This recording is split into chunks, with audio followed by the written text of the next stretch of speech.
책 읽어주는 사임당 책사임당입니다. 오늘 함께할 도서는 무례한 사람에게 웃으며 대처하는 법, 정문정 지음 가나출판사입니다. 살다 보면 무례한 사람을 만나기 마련이다. 그들은 내게 상처를 주고 당혹감을 안기며 기껏 붙잡고 사느라 힘든 자존감을 뒤흔들어 놓는다.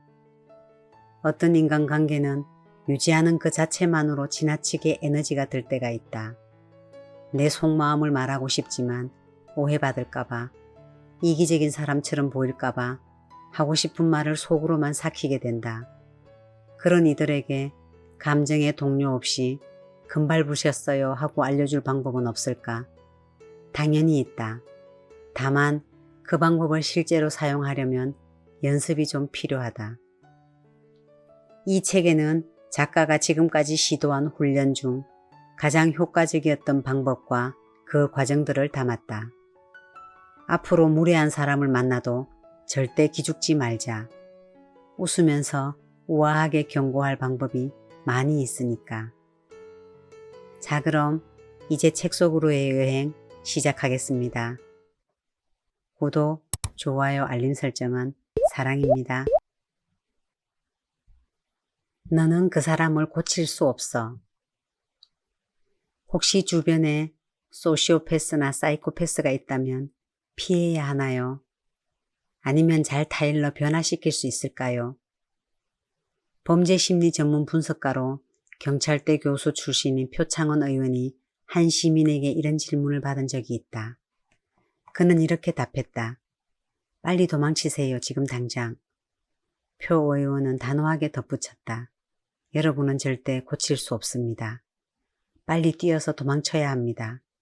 사이코패스인지 아닌지 전문가가 더 관찰하고 조사한 후에야 알 수 있는 것이니 함부로 믿거나 판단하지 마시기 바랍니다. 소시오패스나 사이코패스는 극단적인 예이지만 주변에 이러저러한 문제가 있는 사람이 있는데 제가 그를 어떻게 하면 고칠 수 있을까요? 라는 고민이 많이 들어왔다. 그런 질문에는 한 가지 공통점이 있다. 고칠 수 있는가라고 물을 때에는 애초에 힘들기야 하겠지만 노력하면 고칠 수 있을 것이다 라는 믿음이 전제되어 있다는 것이다. 무언가 문제가 있는 사람이 주변의 도움으로 확 바뀐다는 설정은 그다지 낯설지 않다. 교육 프로그램에서는 밥을 잘 먹지 않거나 집중력이 없거나 욕을 하는 등 문제가 있는 아이들이 전문가의 방문으로 환경이 개선되자 완전히 다른 모습으로 변신하곤 한다. 고민 상담의 주인공이 앞으로는 달라지겠다며 이야기해 박수를 받고 주변인의 긍정적인 인터뷰로 마무리되는 예능 프로그램도 꾸준히 방송된다. 성형과 다이어트를 통해 변신시켜주는 프로그램을 보다가 그 결과로 주인공 남편의 가정폭력이 없어졌다는 에피소드를 보고 너무 극적인 전환이라 황당했던 기억도 있다. 그런데 우리가 미디어에서 접하는 변신은 편집되어 조작된 극적인 쇼일 뿐이다. 텔레비전이나 책, 강연 등에서 바뀌었다고 하는 사람들이 이후 어떻게 살아가는지 우리는 모른다. 또 실제 변신을 했다 하더라도 말 그대로 고졸신화나 고시합격 수기처럼 성공할 확률이 희박하기에 다룰 가치가 있는 뉴스이기도 하다. 그럼에도 그런 스토리에 계속 노출되다 보니 사람이 사람을 바꿀 수 있다는 계몽 내러티브는 많은 사람에게 스며들어갔다.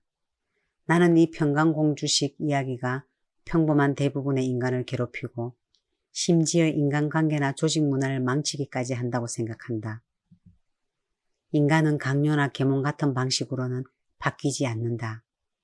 자기 스스로 달라지기로 마음먹고 이전과는 다른 삶을 살기 위해 극도의 노력을 해야만 바뀐다. 대단한 정신력이나 의지가 없는 보통의 사람들은 대부분 잠깐 개선되는 것처럼 보이다가도 예전으로 돌아가는 경우가 대부분이다. 특히 그것이 금연이나 다이어트 수준의 습관을 개선하는 것이 아니라 폭력성이나 우울증, 인격장애처럼 핵심 인격이라면 더더욱 그렇다. 애정과 노력으로 문제가 있는 인간을 바꿀 수 있다는 희망은 아름답고 때로는 현실에서 일어나는 일이기도 하다. 하지만 동시에 분명한 진실은 가능성이 매우 낮다는 것이다. 이는 개선을 포기해야 한다는 뜻이 아니라 그것이 그만큼 어려운 일임을 인정해야 한다는 뜻이다. 그래서 세상은 법과 복지 같은 시스템을 계속 보완하면서 진보해왔다. 개개인의 의지만으로는 어려운 일이기 때문이다. 현실을 뚜렷하게 보려면 어쩔 수 없다는 적절한 체념이 필요하다. 상황이 원하는 대로 바뀌었을 때의 황금빛 미래만 보려고 하면 현실을 잊어버리게 된다. 이런 기도문이 있다. 제가 할 수 있는 것은 최선을 다하게 해주시고 제가 할 수 없는 것은 체념할 줄 아는 용기를 주시며 이 둘을 구분할 수 있는 지혜를 주소서. 할 수 없는 일에 매달리다 보면 할 수 있는 일도 놓치게 된다. 전문가의 일은 전문가에게 맡기고 우리는 우리가 할 수 있는 일을 하자.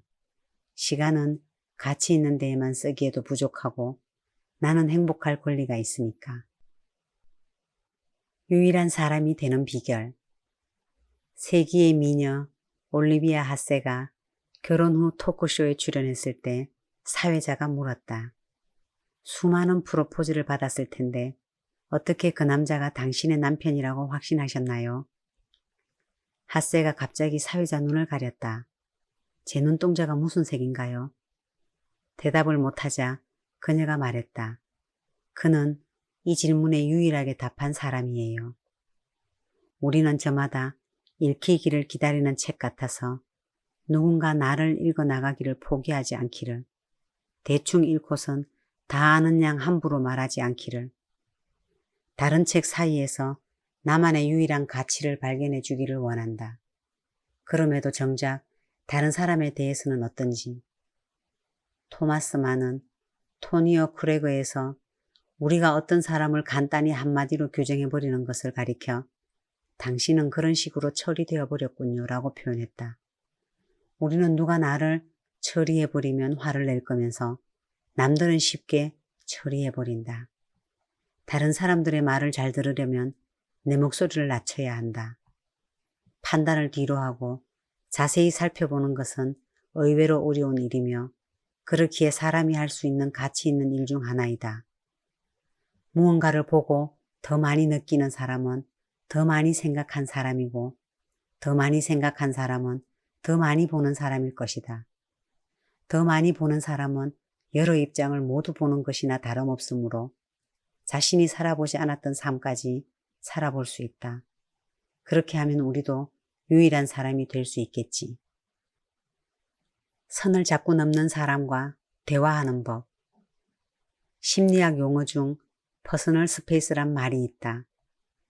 개인이 쾌적하게 있기에 필요한 점유 공간을 뜻하는 말인데 나라마다 사람들이 적절하다고 생각하는 거리가 다르다. 예를 들어 일본은 1.01m, 미국은 89cm 정도라고 한다. 미국인보다 일본인이 안전거리를 더 길게 둔다는 얘기인데 한국인은 아마도 미국인보다 일본인에 가까울 것이다. 엘리베이터 안에서 낯선 사람과 가까이 있게 될 때 불편한 이유, 지하철에서 자리가 났을 때 최대한 떨어져 앉으려고 하는 것도 이 퍼스널 스페이스를 지키려는 본능 때문이다. 문화 인류학자 에드워드 홀은 퍼스널 스페이스란 단순히 물리적 거리만을 뜻하지 않는다. 마음의 거리이다 라고 말한 바 있다. 낯선 사람과의 일정한 거리를 두고 날씨 정도로 화제에 올릴 뿐 친분이 있는 사람과는 가까이 앉아 깊이 있는 주제까지 이야기할 수 있다. 마음의 퍼스널 스페이스가 다르기 때문이다. 이 영역의 감각이 있는 사람들은 타인을 대할 때 관계의 친밀도에 따라 적당한 거리를 유지하기에 인간관계를 원만히 할 수 있다. 반면 이 감각이 뒤처지는 사람들은 자꾸만 선을 넘는 발언을 하거나 친밀도에 맞지 않는 질문을 던져 상대를 불편하게 한다. 같은 질문이어도 누가 어떤 뉘앙스로 하느냐에 따라 나의 대답은 달라진다. 적절한 거리를 두지 않고 훅하고 다가와 질문 세례를 던지는 사람들은 그에 맞는 대꾸법으로 응대한다. 나의 퍼스널 스페이스를 지키면서 최대한 불편하지 않게 대화를 종료해야 하기 때문이다. 몇 가지를 소개하면 다음과 같다. 예를 들어 누군가가 의도를 알 수 없는 질문을 던졌을 때는 섣불리 대답하지 않는 것이 좋다. 친하지 않는 사람이나 상사에게서 갑자기 요즘 바빠 하는 질문을 받았을 때는 과장님이 더 바쁘실 것 같은데요. 요즘 어떠세요? 하고 대답하는 것이다. 그러면 보통 상대는 여기 답하면서 자신이 질문한 의도를 함께 말하기 마련이다. 단순히 안부를 물은 것인지 업무를 맡기기 위해서인지를 들은 후 나의 상황을 말해도 늦지 않다. 질문자의 의도를 모르더라도 대답하기 꺼려지는 질문, 논쟁이 예상되는 질문에는 그저 들어주기만 하는 것도 방법이다. 어차피 모든 사람과 토론을 할 수는 없다. 박근혜 전 대통령에 대해서 어떻게 생각하니? 최저시급이 오른 것에 대해서 어떻게 생각하니? 이와 같은 질문은 친분이 없는 사람에게 만약 받았다면 그저 대화의 공을 상대에게 넘겨주자. 보통 상대가 나를 훈계하거나 떠보려고 하는 경우가 대부분이기 때문에 그쪽으로는 별로 생각을 안 해봤어요 하고 나의 패를 내보이지 않는 선에서 끝내는 것이 대화를 빨리 종료하는 기술이다. 이처럼 나의 공간을 문득문득 침범하는 사람들은 대개 나를 잘 모르고 스쳐 지나가는 이들이다. 어쩔 수 없이 한 공간에서 계속 얼굴을 마주해야 하는 상황일지라도 나의 깊은 감정까지 공유할 필요는 없는 사람이다. 그런 이들에게까지 나의 공간을 열어 보일 필요는 없다. 또 사람마다 퍼스널 스페이스에 대한 감각이 달라서 나는 마음의 준비가 되지 않았는데 자신에게 그럴 자격이 있다고 생각하며 훅 들어오는 사람도 있다. 그들에게 끌려다니지 않고 나만의 속도로 관계를 이어나가려면 나름의 대처법이 필요하다. 평정을 유지하면서 나만의 고유한 공간 감각을 고수하기란 쉬운 일은 아니지만 그만큼 가치 있는 일이기도 하다. 이는 결국 나를 지키는 법과도 관련이 되기 때문이다. 마음의 근육 키우기. 언니는 사는 게 재미있어요. 한 후배가 최근의 상태에 대한 고민을 털어놓았다. 그는 요즘 아무것도 하기 싫다고 했다. 해봤자 삶이 나아지지도 않는데 계속 열심히 살아야 하는 이유를 모르겠고 자신을 둘러싼 인간관계가 의미 없게 느껴지는데 모든 걸 그만두고 싶은 우울감이 지속된다고 했다. 나는 말했다. 당연하지. 누구나 한 번씩 그런 생각을 해. 나는 왜 이렇게 한심할까 하고 말이야. 후배가 놀라며 말했다. 언니는 그런 생각 안 하는 줄 알았는데 언니는 엄청 밝잖아요. 남에게 그럴싸해 보이기란 얼마나 쉬운가. 사람들은 자신은 적당한 가면을 골라 쓰고 세상에 나서면서도 남들은 가면을 벗고 있다는 착각을 하는 것 같다. 또 자신은 단순하게 정의되는 걸 싫어하면서 남에 대해서는 다 아는 듯이 판단하곤 한다. 나는 현재 직장 생활을 하고 있고 결혼을 했다. 또 잘 웃는다. 이런 나를 보고 누군가는 말한다. 너는 아무 걱정이 없겠다. 하지만 직장이 없고 미혼이라 해서 불행한 것이 아니듯이 그럴싸해 보이는 삶도 그게 다는 아니다. 행복은 여름날 길에서 먹는 아이스크림 같다. 아주 잠깐 좋고 금세 사라져 버리니까. 조울증처럼 나 좀 괜찮은데와 난 왜 이따위일까라는 감정이 반복됐다. 미래에 대한 두려움에서 오는 불안, 다른 사람이 되고 싶다는 비교와 질투, 나 자신에 대한 반복되는 실망, 사랑받고 인정받고 싶다는 욕구, 어린 날의 상처 등이 자꾸만 울컥울컥 튀어나온다.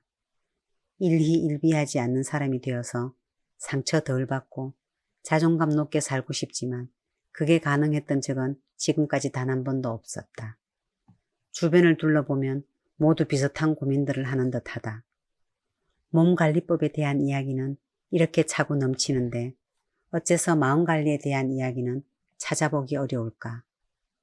나 몸이 아파라고 말하는 것은 괜찮지만 나 마음이 아파라고 말하는 것은 큰 약점같이 느껴지기도 한다. 하지만 감기가 몸이 약해질 때 찾아오듯 우울증도 마음이 약해질 때 찾아오는 감기 정도로 접근할 순 없을까? 그렇게 되면 불현듯 우울감이 찾아오더라도 곧 나아질 거란 희망이 생길 것이다. 신경정신과 의사인 하지영 교수는 불안이란 없애야 하는 존재가 아니라 관리해야 하는 대상이라고 말한다. 방심하면 금세 살이 찌는 몸을 대하듯 마음도 비슷한 관점에서 접근해 봐야 한다. 실제로 정상 체중을 유지하는 사람들의 비결은 대단한 정신력이 아니라 우선 몸과 건강에 관심이 많다는 것이다. 즐겨 입던 옷이 꽉 끼면 다이어트를 해야겠구나라고 깨닫고, 점심에 과식한 것 같으면 저녁은 그러거나 가볍게 먹고, 정기적인 운동으로 체력을 키운다. 많이 먹으면 살이 찌고 운동하면 근육이 생긴다는 사실을 자연스럽게 받아들이는 것이다. 반면 식이장애가 있는 사람은 언제나 날씬해야 한다는 강박에 사로잡혀 있다. 그래서 굶기와 폭식, 구토를 반복하게 된다.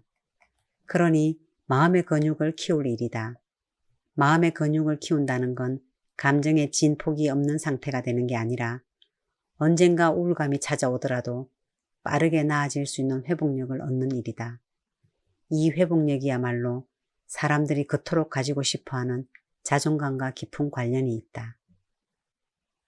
누군가에게 자꾸만 뼈 있는 말을 하게 된다면, 간혹가다 가시돋친 또는 뼈 있는 말을 하거나 듣게 될 때가 있다. 사람이 주고받는 에너지는 상당히 강렬한 것이어서 아무리 웃으면서 농담처럼 했더라도 그런 말은 상대에게 뒤끝을 남기고야 만다. 하지만 정색하고 화를 내거나 따지기도 민망하기에 그저 속으로만 기분 나쁜 마음을 품고 자리를 정리하는 것이 보통이다. 뼈 있는 말을 하는 사람은 평소 상대에게 섭섭한 일들이 쌓여 폭발 직전인 경우가 많다. 또는 이미 개선점에 대해서 이야기했지만 상대가 듣질 않아 시니컬해졌기 때문일 수도 있다. 그렇게 마음이 좋지 않은 상태에서 관계를 유지하다 보니 자꾸 숨겨둔 가시가 삐죽삐죽 튀어나오고 그것이 말이 되는 것이다.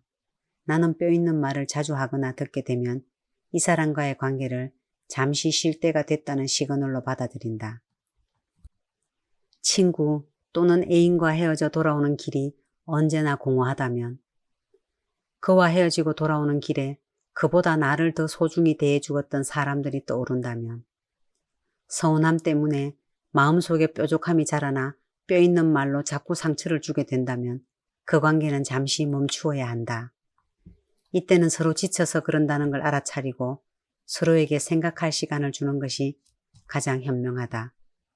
거리를 두고 그간 섭섭함을 느꼈던 부분을 차분히 정리해보면 감정의 온도가 떨어지기 마련이다.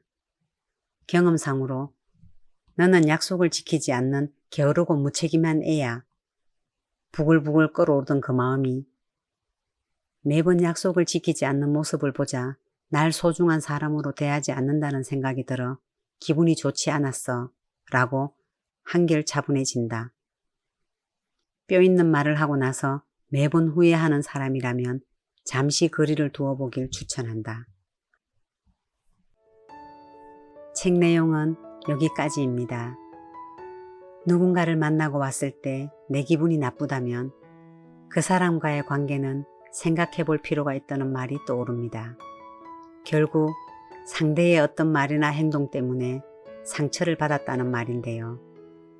안 보거나 적절한 말로 받아치는 방법도 필요하겠지만 운전에도 방어 운전이 있듯이 자기 스스로의 마음 근육, 멘탈 근육을 키워야 하지 않을까 하는 생각을 해봅니다.